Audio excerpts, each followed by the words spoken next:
Abra sua Bíblia comigo em 2 Coríntios, capítulo 4, versículos 16, 17 e 18. 2 Coríntios 4, 16 a 18, que diz assim a palavra: Por isso não nos desanimamos.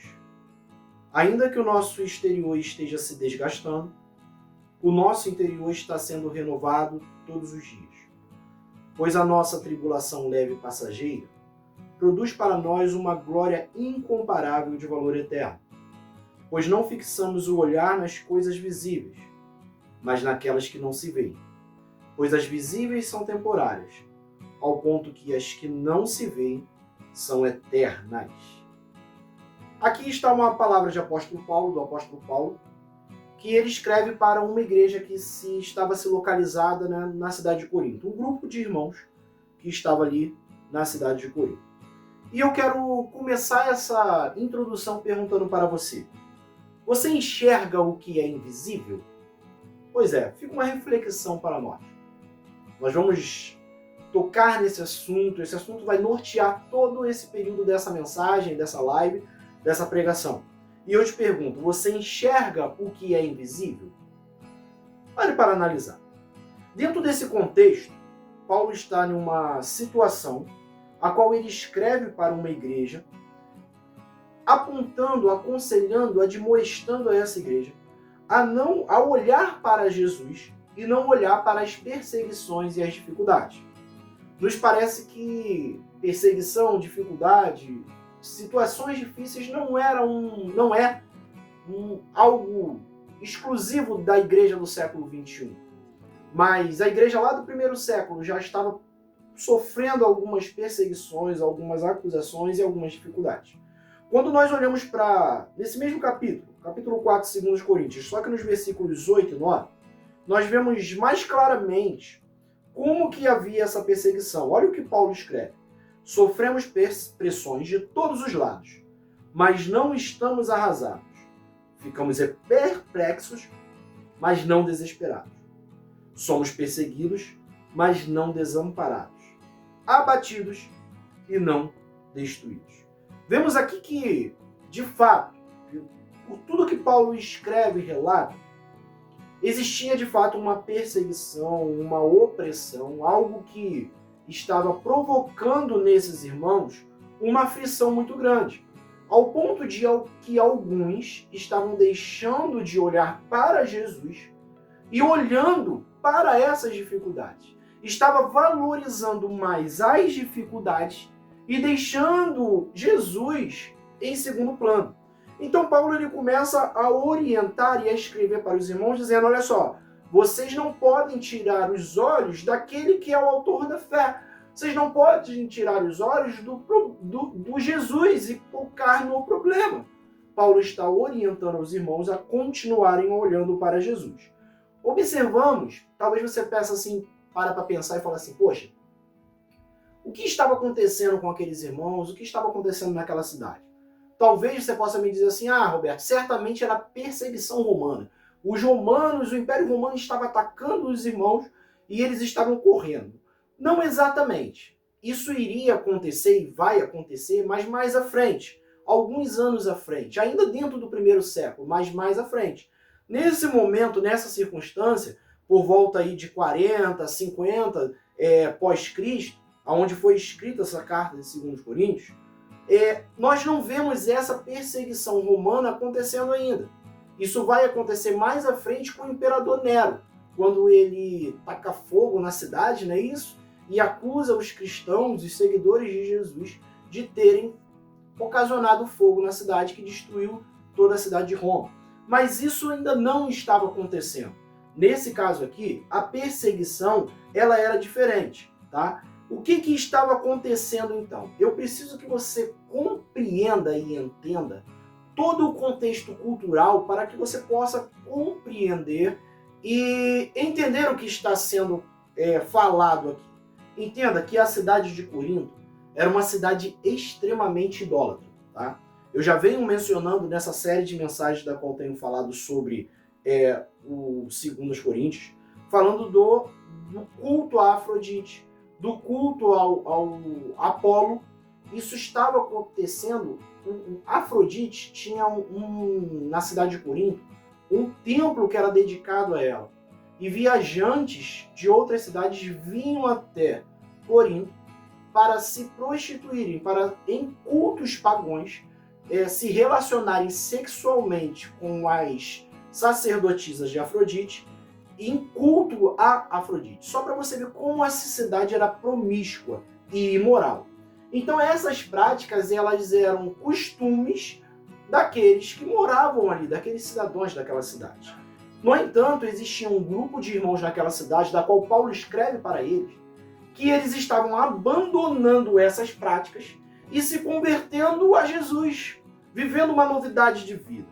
Entenda que dentro desse cenário cultural e religioso daquelas pessoas, aonde os pais eram pagãos, aonde os irmãos eram pagãos, aonde os tios eram pagãos, aonde os avós ensinavam a eles a cultuar Afrodite e Apolo. Diante desse cenário, os irmãos decidem seguir a Jesus e abandonar tudo isso. Aí acontece a perseguição. Que perseguição, Roberto? O escárnio, a zombaria dos seus entes queridos, dos seus vizinhos, dizendo, olha lá, vai aquele que se diz que é santo, vai aquele que abandonou nossos deuses. Então essas práticas começaram a ocasionar nos irmãos, os novos convertidos, gentios, isso mesmo, os gentios. Nos gentios, essa perseguição e essa opressão que os causavam tanto mal. Não somente isso, essa perseguição cultural dos próprios amigos e parentes, nós podemos entender, se você ler a primeira carta de Corinto, que Paulo escreve aos Coríntios, você vai ver lá que existia na igreja, em Corinto, dois grupos dentro daquela igreja. Eram dois grupos de irmãos que faziam parte dessa igreja. E a composição dessa igreja era por parte de judeus. Quem eram os judeus? Quem eram os judeus ou hebreus? Os hebreus eram aqueles que eram nascidos no povo de Israel, eram de nacionalidade israelense, que tinham recebido a promessa que Deus fez a Abraão, e eles já tinham conhecimento da Bíblia, dos preceitos judaicos. E eles levavam em si alguns rituais do judaísmo antigo, como, por exemplo, a circuncisão, guardar as datas sagradas, que era o sábado, não comiam alguns alimentos porque consideravam alimentos impróprios. Esse grupo de irmãos estavam ali dentro da igreja. Tá? E do outro lado tinham os gentios. Quem eram os gentios? Aqueles que não eram de nacionalidade israelita. Os gentios eram os cidadãos de 1 Coríntios, de Corinto, da cidade de Corinto, que haviam se convertido. Esses são os gentios. Então, dentro da igreja existem dois grupos. Quem? Os israelitas e os gentios. Os israelitas, aqueles que já tinham vindo se convertendo do judaísmo antigo, do Antigo Testamento. E existia aqueles que não tinham nenhum compromisso, não conheciam o judaísmo, eram os novos na fé. E esses irmãos aqui, os judeus, estavam querendo impor sobre esses irmãos, aqueles que não conheciam ainda, que estavam chegando agora, conhecendo a fé cristã, a respeito de que eles deveriam se circuncidar, que eles não poderiam comer animais impuros e que eles teriam que guardar datas sagradas. Interessante que em nenhum momento Paulo ele impõe isso sobre aqueles irmãos. Então, diante desse cenário, os irmãos eram perseguidos tanto pelos seus contemporâneos, né, como também sobre aqueles que deveriam, na verdade, os auxiliar por conta da sua experiência já na fé. Então agora você entende melhor o versículo 9, o versículo 8, que diz: sofremos perseguições de todos os lados, mas não estamos arrasados. Ficamos perplexos, mas não desesperados. Somos perseguidos, mas não desamparados. Abatidos e não destruídos. Agora, com todo esse panorama, né, cultural, religioso do primeiro século da era cristã, você começa a entender o que exatamente estava acontecendo naquela igreja, com aqueles irmãos. Ainda se dava ao fato deles ter se convertido a uma religião monoteísta. O que é monoteísta? Somos nós aquele que acreditamos que existe um único Deus e ele é Senhor sobre todos e sobre tudo. Em contrapartida, a sua religião original, onde eles nasceram, aquela de berço, dos seus pais, dos seus avós, não era monoteísta. É isso mesmo. Ao contrário, amados, ao contrário, eles tinham inúmeros deuses. As religiões pagãs do Antigo Oriente, elas tinham inúmeros deuses. A cidade de Corinto, os moradores de Corinto, eles adoravam aos deuses gregos, os panteões dos deuses gregos, dos egípcios e dos seus próprios deuses. Então a oferta de deuses ali era muito grande, muito significativa. E dentro desse cenário, é que essa igreja começa a ser perseguida pelos seus próprios irmãos e também por os cidadãos de Israel. Entende? E eu quero te dizer uma coisa, uma frase para você, para te inspirar, para te fazer meditar. Com tudo o que foi falado aqui, eu quero te dizer que a perseguição, ela não era propriamente física, mas era literal, estava acontecendo. A perseguição ali, ela era muito mais cultural e religiosa do que qualquer outro tipo de atitude de perseguição. Tá? Entretanto, Paulo ele vem orientando essa igreja em meio a essa perseguição, em meio a essa questão toda cultural e religiosa, a não olhar para as coisas invisíveis, mas para as coisas que não se veem. Fixa bem, porque esse vai ser o assunto que vai nortear todo o decorrer dessa mensagem. Eles não deviam olhar para as coisas visíveis, mas olhar para as coisas que não se veem. Está no versículo 18, pois não fixamos o olhar nas coisas visíveis, mas naquelas que não se veem. Mas como assim, Roberto? Olhar para aquilo que é invisível? Pois bem, eu quero te convidar a entender e a navegar, a mergulhar nessa mensagem. O título da mensagem é Enxergando o Invisível. Enxergando o Invisível. É isso mesmo. É possível enxergar o invisível, Roberto? É claro que sim. E agora você aperte os cintos aí, que nós vamos entender a importância de enxergar aquilo que não se pode ver com os olhos carnais. Você está pronto, meu irmão? Você está pronto comigo? Então vamos comigo. Paulo deixa muito claro ao decorrer do capítulo 4, não só do capítulo 4, mas toda a carta, a segunda carta que ele escreve ao Corinto, dizendo que existe uma realidade visível, mas existe também uma realidade invisível. E ele coloca na balança, vai demonstrar que a invisível ela é muito mais poderosa, ela é eterna. E ela há de governar as nossas vidas de maneira satisfatória. Eu quero te fazer uma pergunta. Como é acessar o invisível, poderoso e eterno? Como acessar o invisível, poderoso e eterno? Eu quero te mostrar 3 passos que vai te fazer compreender, acessar e viver o invisível, poderoso e eterno. Primeiro passo para você viver o invisível, poderoso e eterno é você crer que o invisível é real. Roberto, mas calma aí, agora eu não entendi nada. Você quer que eu creia que o invisível é real? Sim, eu vou te provar nas escrituras e vou te provar com meios naturais que o invisível é real. Isso no natural e no espiritual. Vamos para o natural, por exemplo. O invisível, por exemplo. Se você olhar para a palma da sua mão, olha aí para a palma da sua mão, faz assim, ó. Olha para a palma da sua mão. Olhou bem para a palma da sua mão? Pois bem, né? Tá vendo aqui? Existem células, micro-organismos que estão nas suas mãos. Essas células, esses micro-organismos, melhor dizendo, são compostas por bactérias, fungos, vírus, alguns essenciais para a sua saúde. Outros nem tanto. Então, se você não sabe, eu creio que você saiba, né, que esses micro-organismos estão nas suas mãos. Então, ele existe, mas você não vê. Concorda comigo? Ele existe. Ele é real? É real. Mas você está vendo? Não estou vendo. Então eu te provei que o invisível, ele é real. Não é porque você não está vendo que ele não existe. Então o invisível não tem uma relação com inexistência. Correto? Concorda comigo? Ele existe, mas é invisível. Ele não se pode ver, mas é real.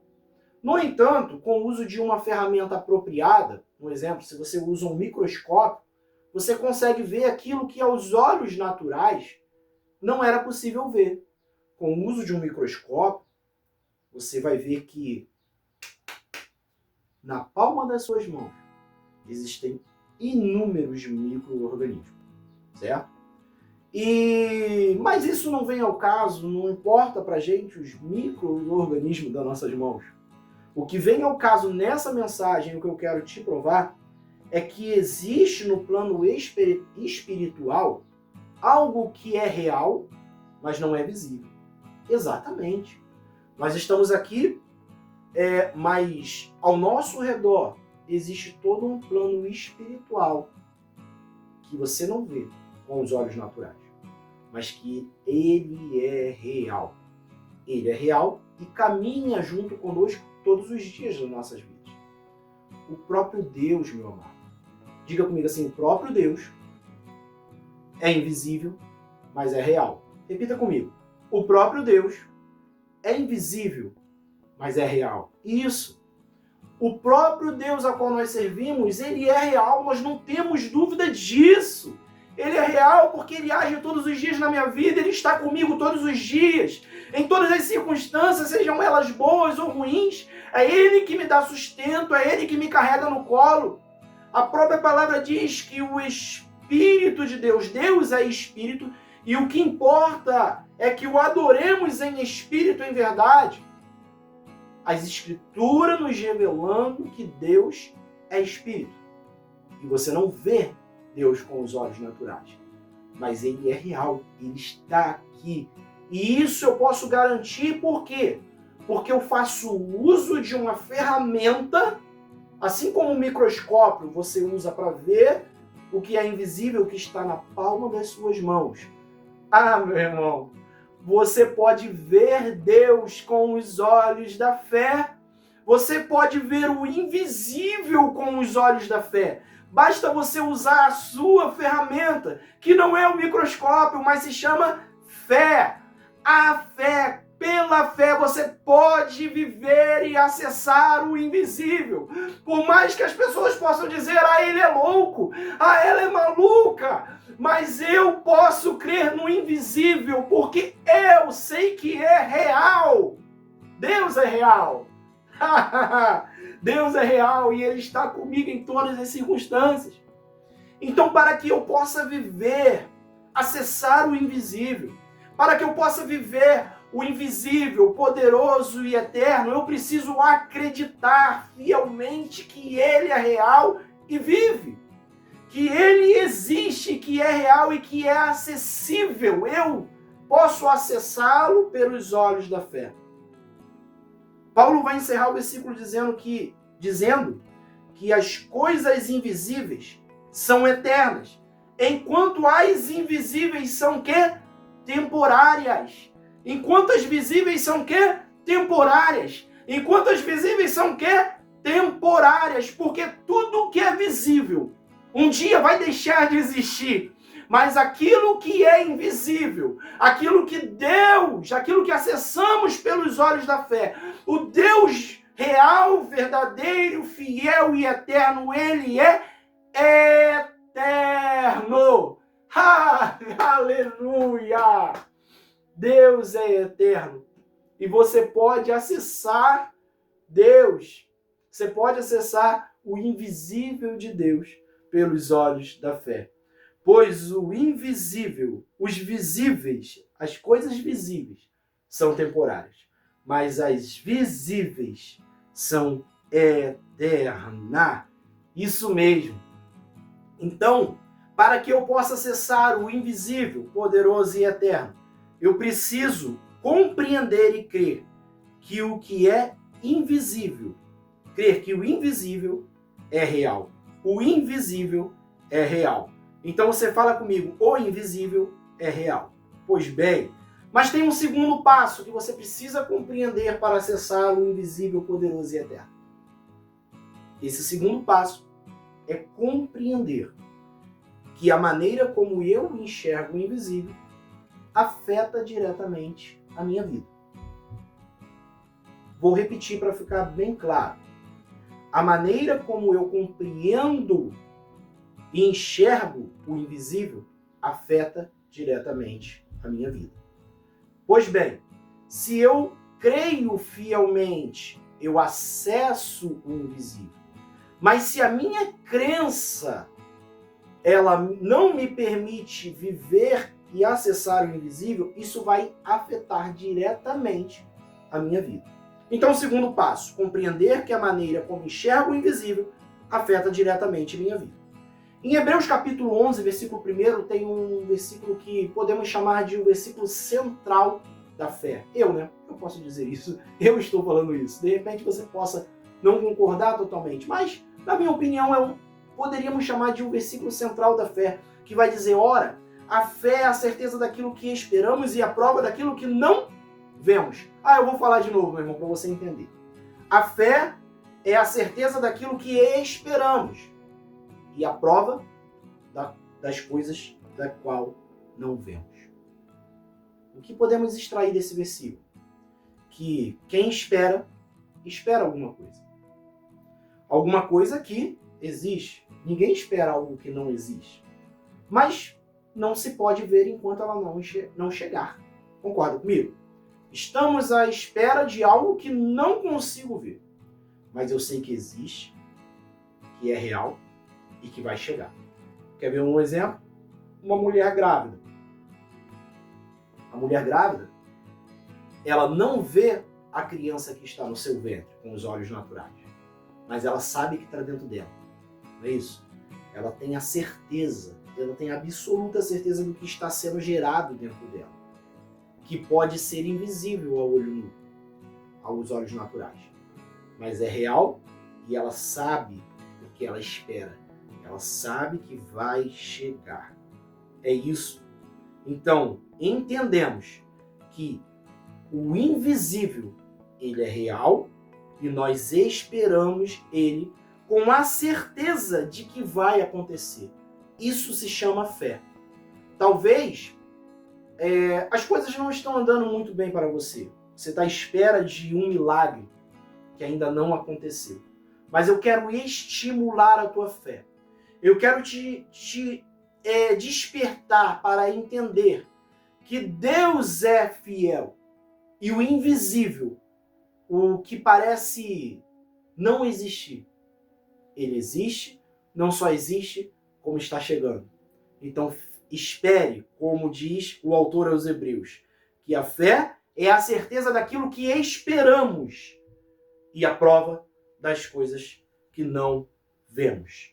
Em 2 Coríntios capítulo 5, versículo 7, Paulo vai escrever dizendo assim, porque vivemos pela fé, melhor dizendo, e não pelo que vemos. Nós olhamos e acreditamos fielmente naquilo que nós não vemos. E nós somos guiados pelo que não vemos. Em contrapartida, muitos são guiados por aquilo que veem. Quer ver um exemplo sobre isso? A balança romana. Eu me lembro muito bem, quando eu era bem adolescente para junior, existia no meu bairro ali na minha cidade, um senhorzinho que ele vendia aipim. Isso aí. Em algumas cidades se chama mandioca, não é isso? Mandioca, não sei de onde você está, qual a sua cidade. Talvez você conheça pelo nome mandioca. Meu pai sempre gostava de comprar com aquele senhor, ele dizia que era o aipim-manteiga. Isso aí, essa expressão já deve ser conhecida por alguns, né? Ele derretia ali na panela, né? Ficava bem macio. E meu pai sempre comprava com esse senhor, ele passava nas ruas do meu bairro, ele tocava uma campainha, aquelas que apertava e fazia um som, e ele gritava dizendo, olha o aipim chegando o aipim. E eu me lembro, eu era bem jovem, bem adolescente, talvez até junior ali, não me lembro exatamente, mas eu me lembro daquele senhor. E quando meu pai saía, eu ia atrás do meu pai porque ele tinha uma balança que me chamava muita atenção. Eu não entendia como era o funcionamento daquela balança na minha baixa idade, na minha pouca idade daquela época. Eu lembro bem que meu pai ia até aquele senhor, ele sempre naquela mesma bicicleta de carga, numa parte da bicicleta tinha uma balança. E a balança, depois eu vim entender que era uma balança romana, até então eu não sabia. Mas ele colocava alguns pesos de um lado das balanças, de um dos lados da balança. Ele tirava algumas peças, parecia de aço, algum peso de aço, colocava de um lado da balança e ele botava do lado de cá e a balança subia do lado de cá, não é isso? Aí depois que ele colocava a quantidade de peso aqui, relativa ao que ele queria, por exemplo, 1 quilo, vamos supor que meu pai tenha pedido a ele 1 quilo de aipim. Ele colocava 1 quilo de peso de aço aqui e ele começava a pegar o aipim e botando desse lado. Aí o que a balança fazia? Ela ia equilibrando o peso. Quando chegava de uma maneira que ficava de uma maneira horizontal, né, se tivesse uma linha imaginária ali horizontal, ele entendia que tinha também 1 quilo de aipim ou de mandioca do lado de cá. Irmãos, isso na minha cabeça de criança era algo surreal, eu não entendia. Eu virava pro meu pai e falava, pai, como é que ele sabe que tem 1 quilo ali? Meu pai tentava me explicar, mas eu não conseguia compreender. Só fui compreender isso mais à frente de uma idade mais madura. Mas o que tem a ver isso com a mensagem, Roberto? O que um aipim e a mandioca tem a ver com isso? Nada. Eu só queria usar a ilustração da balança para te dizer o que está pesando do lado direito ou do lado esquerdo. De um lado da invisível balança romana dessa ilustração, nós temos aquilo que é visível. Aqui, de repente, desse lado estão as suas dificuldades, as dívidas, as circunstâncias, de repente, as frustrações, e elas estão pesando do lado de cá. Só que o apóstolo Paulo ele vai dizer que as coisas visíveis, que nós vivemos pela fé, e não vivemos pelo que vemos. Do lado de cá estão as coisas que você vê. E ao ponto da qual você vai depositando a sua fé, enxergando o que você não vê, o peso das coisas que não se vê, ela vai se equilibrando e sobrepondo a sua vida de maneira sobrenatural. Ao ponto da qual você deposita a sua confiança naquilo que não se vê pelos olhos naturais, mas sabe que é real, que existe, que é eterno e que é soberano, as coisas visíveis e naturais deixam de sobrepor a sua vida. Com essa ilustração, eu quero te fazer uma pergunta, meu irmão. Aonde está o maior peso, a maior dedicação na sua vida? Aonde você tem depositado maior confiança na balança da sua vida? Do lado das coisas que se veem ou do lado das coisas que não se veem? A Bíblia te chama a olhar pelos olhos da fé, vivendo pelo aquilo que não se vê, mas se espera. E não pelo olhar das coisas que se veem. Se a sua vida tem sido guiada pelas coisas naturais da vida, talvez você possa estar sendo frustrado, desanimado, abatido, desesperado. Mas ao ponto ao qual você deixa de olhar para as coisas visíveis, naturais, você começa a depositar a sua confiança naquilo que Deus tem para te entregar. Há um equilíbrio. E nisso você alcança as grandiosas e preciosas coisas invisíveis e sobrenaturais que Deus tem para te dar a sua vida. O que tem decidido e pautado a sua vida? Qual lado da balança você tem dedicado e depositado a sua vida, a sua história, a qual você tem dado muito valor? Muitos só vivem o natural que os olhos podem ver e se privam de ver o sobrenatural que os olhos não podem ver. Eu vou repetir para você. Eu acho que você talvez não tenha entendido. Eu vou falar de novo, hein? Muitos só vivem o natural que os olhos podem ver e se privam do sobrenatural que os olhos não podem ver. É isso É isso. Para alcançarmos os milagres, as maravilhas de Deus, precisamos deixar as coisas naturais de lado e enxergar aquilo que Deus tem para nós. Só assim, só pela fé, você consegue alcançar as grandiosas bênçãos que Deus tem para você. Porque Deus, ele se alegra com a sua fé e com a sua dedicação a confiar nele, independente das circunstâncias. Deus, ele quer que você possa enxergar com os seus olhos da fé. Pois bem, nós falamos então que para acessar o invisível, para viver o invisível, para viver o sobrenatural é necessário 3 passos. Quais são os passos? Para acessar o invisível, poderoso e eterno. Primeiro, acreditar e confiar que o invisível é real. O segundo, a maneira como eu enxergo, compreendo e enxergo o invisível afeta diretamente a minha vida. E terceiro e último passo, o terceiro passo, fixando os olhos naquele que é invisível. Pois bem, não adianta você acreditar, mas não depositar em Deus a sua vida. Não adianta você acreditar, confiar e até enxergar o invisível se você não confiar e depositar a sua vida, as circunstâncias, na mão daquele que é invisível, real e perfeito. Pois bem, quero trazer para você em Romanos capítulo 4, versículo 19, eu quero ler com você o versículo 19 e o versículo 20. Nos traz uma ilustração, Paulo, falando acerca do pai Abraão. Olha o que Paulo vai escrever à igreja lá em Roma. Ele vai dizer assim, a respeito de Abraão, tá? Sem enfraquecer na fé, não atentou para o seu próprio corpo sem vitalidade, pois era já de quase 100 anos, tampouco para a falta de vigor do ventre de Sara. Ele não duvidou da promessa de Deus, deixando-se levar pela incredulidade, mas foi fortificado na fé, dando glória a Deus. Exatamente.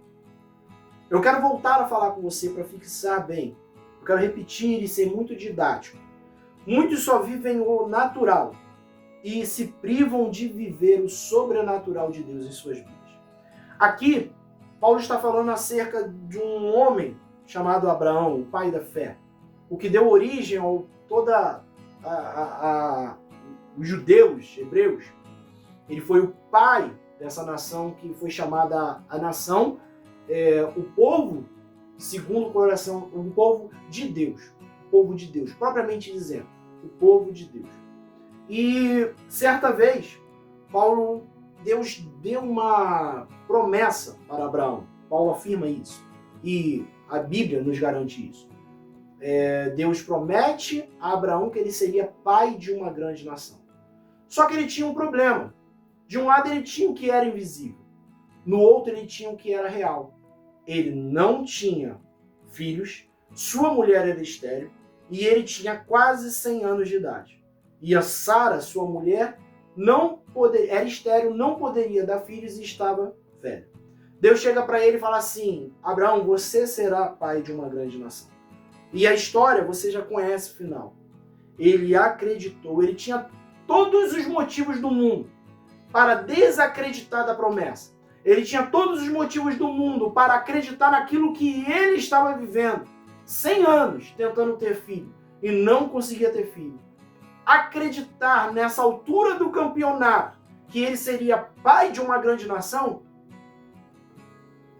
seria algo impossível, né? Mas Deus prometeu. Abraão decidiu acreditar fielmente no invisível. E ele acessou o invisível e viveu o invisível. Nós sabemos muito bem a história. E ele realmente pôde colocar os seus filhos no braço. E teve vários filhos. E por consequência, Deus deu a ele toda a nação de Israel. E hoje nós o conhecemos como pai de Israel. o pai de multidões, o pai de muitos filhos, porque deixou o que era visível de lado e acreditou e passou a confiar no invisível. E não para por aí. Números 13, nós temos uma outra passagem que vai falar sobre Josué. Moisés, na verdade, né? Fala sobre Josué, Calebe e Moisés. Moisés, ele envia 12 espias para a terra de Canaã, para sondar a terra, para saber. Essa passagem também é muito conhecida, creio que a maioria já conhece. Ele manda 12 espias para espiar a terra. 12. Presta bem atenção. 12. Isso. 12. Repita comigo. 12. 12 espias. 12 espias foram espiar a terra. E desses 12, 10 voltaram com um relatório negativo, dizendo: a terra é muito boa, mas existem gigantes, homens fortes, poderosos, nós não vamos conseguir competir com ele. Então desiste. Contudo, todavia, existiam 2 homens entre os 12. Um era Josué e outro Calebe, que trouxeram um relatório totalmente positivo, dizendo: a terra é boa, é maravilhosa, assim como Deus prometeu, e nós vamos conquistar a terra. Só que eu quero te dizer uma coisa, meu irmão. A capacidade de ver com os olhos da fé é a mesma que também abre o coração para a incredulidade. A fé, ela vem pelo ouvir, mas a incredulidade também. Pois bem, 10 homens dizendo: olha só, vamos recuar, não vamos atacar, nós vamos perder essa guerra. E 2 dizendo: não vamos fundo, vamos porque Deus nos deu a terra. Essa incredulidade dos 10 fizeram com que todo o povo recuasse e eles não continuaram. E interessante, agora eu quero ler com vocês Josué capítulo 14. Presta bem atenção no cenário, tá? 2 homens, chamados Josué e Calebe, foram até aquela cidade e trouxeram um relatório positivo dizendo: a terra é muito boa, vamos atacar porque nós vamos vencer, porque Deus nos prometeu. 10 disseram: não, ó, melhor a gente recuar. Lá tem homens gigantes, fortes, nós vamos perder essa batalha, vamos recuar, vamos recuar. Ouvindo de um lado 10 negativos e 2 positivos. O povo desanimou porque ouviu os 10 relatórios negativos. 10 relatórios negativos. Eu volto a falar contigo. A fé vem pelo ouvir, mas a incredulidade também. Cuidado, guarda o seu coração. Guarda o seu coração. Quando te falarem alguma coisa, você lembre de uma coisa. Lembra da balança romana? Eu preciso acreditar no invisível, porque ele é real e é eterno. Pois bem, abra agora a sua Bíblia em Josué, capítulo 14. Vamos ler o versículo 10 e 11. Josué 14, 10 e 11. Se você não conseguir abrir agora, vai estar aqui na descrição do vídeo os versículos que nós lemos. Depois você vai lá e dá uma conferida. Mas está escrito assim a palavra: pois bem, o Senhor manteve-me vivo, como prometeu. E há 45 anos que ele disse isso a Moisés, quando Israel caminhava pelo deserto. Por isso, aqui estou hoje, com 85 anos de idade. Ainda estou tão forte como no dia em que Moisés me enviou. Tenho agora tanto vigor para ir à guerra, como naquela época. 45 anos se passaram. Josué agora com 85 anos. E eles vão para a guerra. E ele fala assim: olha só, eu estou tão pronto quanto há 45 anos atrás. Quando o povo desanimou, eu não desanimei. Eu estou esperando até hoje. Porque eu olho o invisível e eu sei que ele é real. Porque esse povo, Deus já deu ele em nossas mãos. E nós sabemos a história. Israel conquista a terra de Canaã.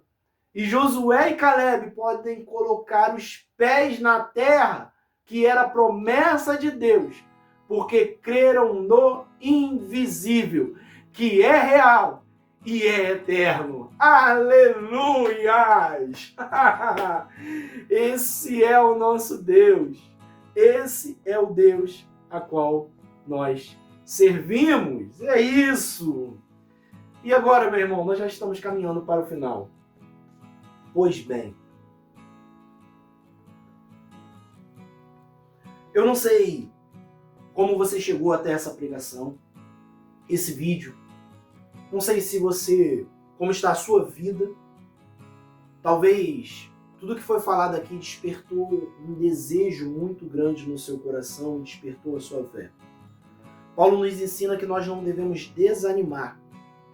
Paulo ensina aqueles irmãos lá na cidade de Corinto.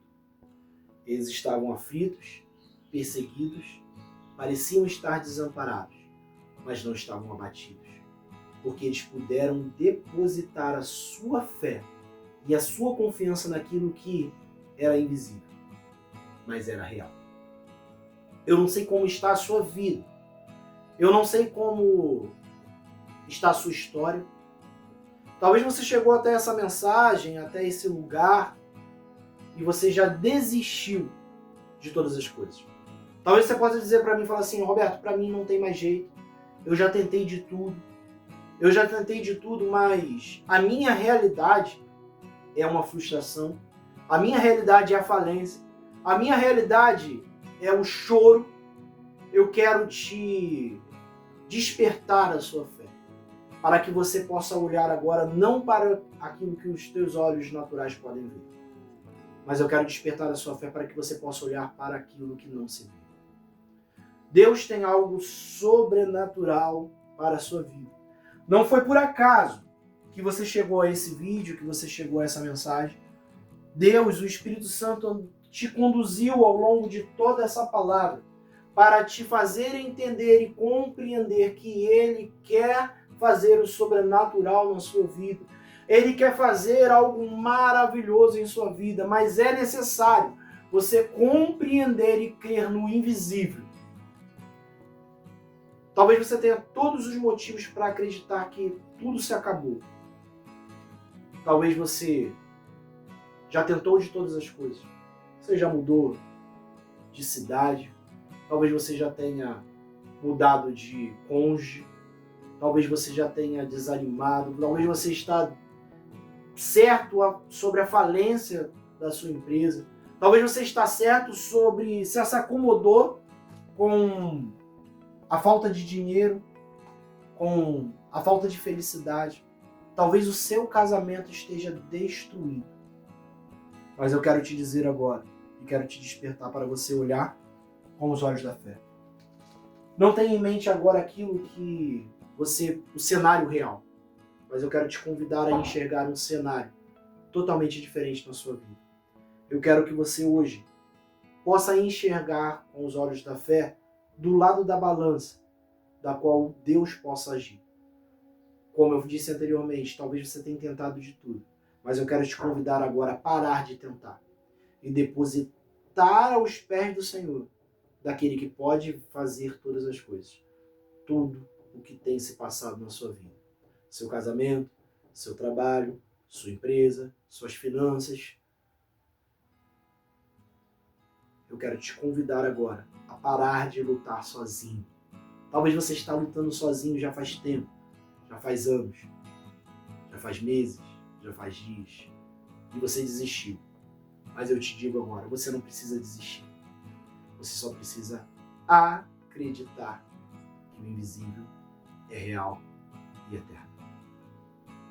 Frustrações, pressões, depressões tentaram te fazer desanimar. Mas eu acredito hoje, fielmente, e eu preciso que você entenda, entrega tudo nas mãos do Senhor, porque Ele tem algo invisível, real e eterno para você. Mas isso é necessário e vai acontecer, mas basta uma decisão na sua vida. Basta você tomar uma decisão na sua vida, de colocar todas essas coisas aos pés do Senhor. E você pode fazer isso agora, isso. Como que eu faço isso, Roberto? Como é que eu coloco todas as coisas no Senhor? Como é que eu deposito nele a minha confiança? Como que eu vivo esse sobrenatural, invisível e real? Depositando não só todas as coisas, mas o seu coração e a sua vida nas mãos dele. Você deseja viver esse sobrenatural? Eu quero orar por você.